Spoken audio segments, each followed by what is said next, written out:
आज मी क्रिशासाठी खूप हेल्दी आणि एकदम सिंपल असा ओट्सचा केक बनवला होता. चला तुमच्याशी पण रेसिपी शेअर करते. सर्वात अगोदर कोणत्याही मापाची एक वाटी घ्यायची. त्याच वाटीने मिक्सरच्या भांड्यामध्ये एक वाटी ओट्स, एक वाटी रवा, एक वाटी गूळ पावडर आणि एक वाटी दूध टाकून सगळं छान मिक्स करून घ्यायचं. त्यानंतर 2 चमचे तूप टाकून त्याची मिक्सरला छान बारीक पेस्ट करून घ्यायची.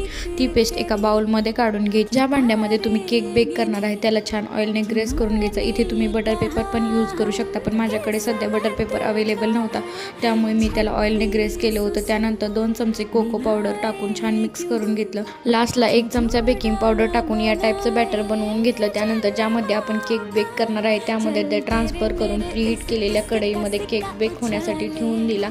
30 ते 35 मिनिटांमध्ये केक खूप छान बेक होतो. तुम्ही इथेच बघू शकता केकला किती छान स्पॉन्ज आला होता. तुम्हाला ही रेसिपी कशी वाटली मला कमेंटमध्ये नक्की सांगा. चलो बाय.